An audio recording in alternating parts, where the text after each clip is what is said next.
So, my wife made me clean up from my last video. Um, on this video, I'm working on geometry.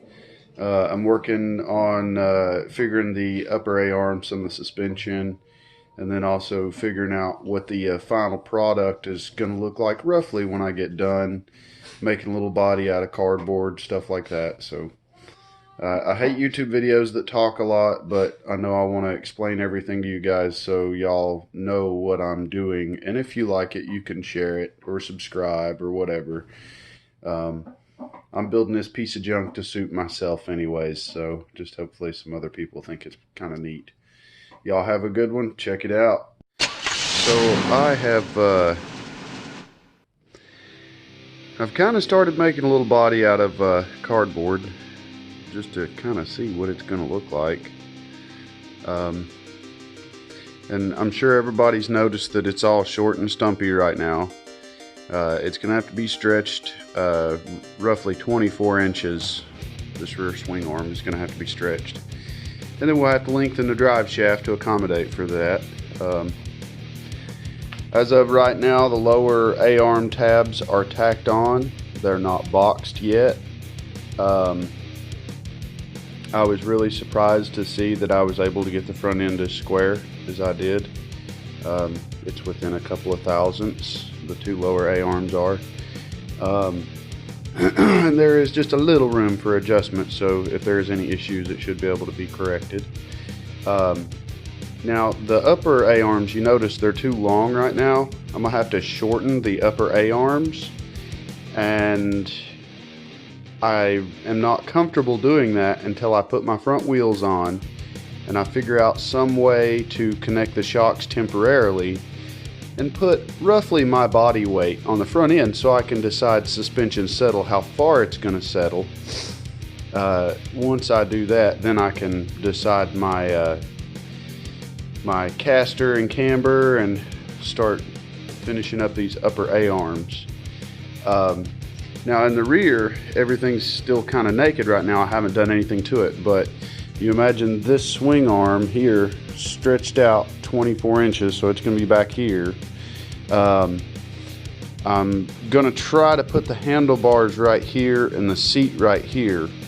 And the way that the seat's going to work is these bars down here are going to connect up to a new seat pan and go back down, and there's going to be a frame here that runs back and connects. So I hope everybody likes it so far. I'm incredibly excited. I have wanted to build something similar to this for a long time, and Tractor 1 and Tractor 2 were kind of the prototypes for this, for me to learn the basic physics of everything. And now that I think I've learned the physics, you know, this is the time to try to make a big one, you know. The front end, if you notice, is a little squared right now. When the final product comes, I have decided I want it to kind of slope a little bit, like slope down into the grill.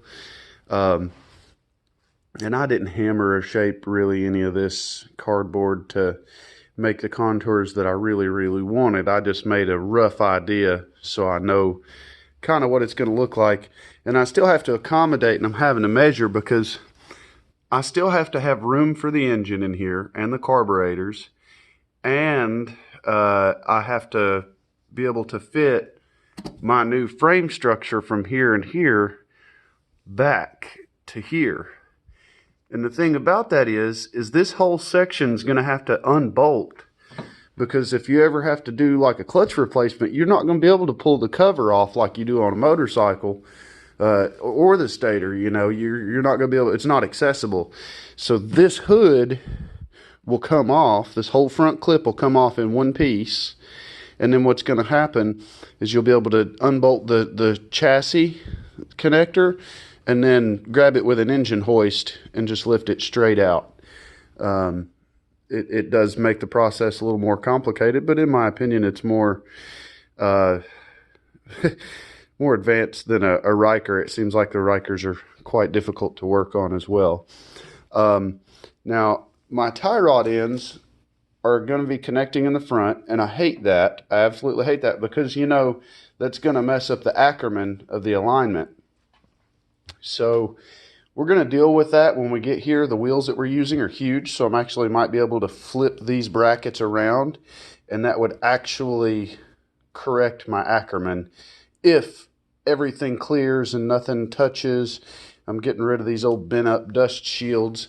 And then what's going to happen is there's just enough room in between the engine and the frame for the tie rod ends to pass right through here. So I'm going to have to build a little assembly right here that comes up, and then the tie rod ends pass through over to, you kind of see what we're looking at there. So hopefully this video wasn't too long. Hopefully y'all enjoyed it. I'll keep y'all posted. Y'all have a good day.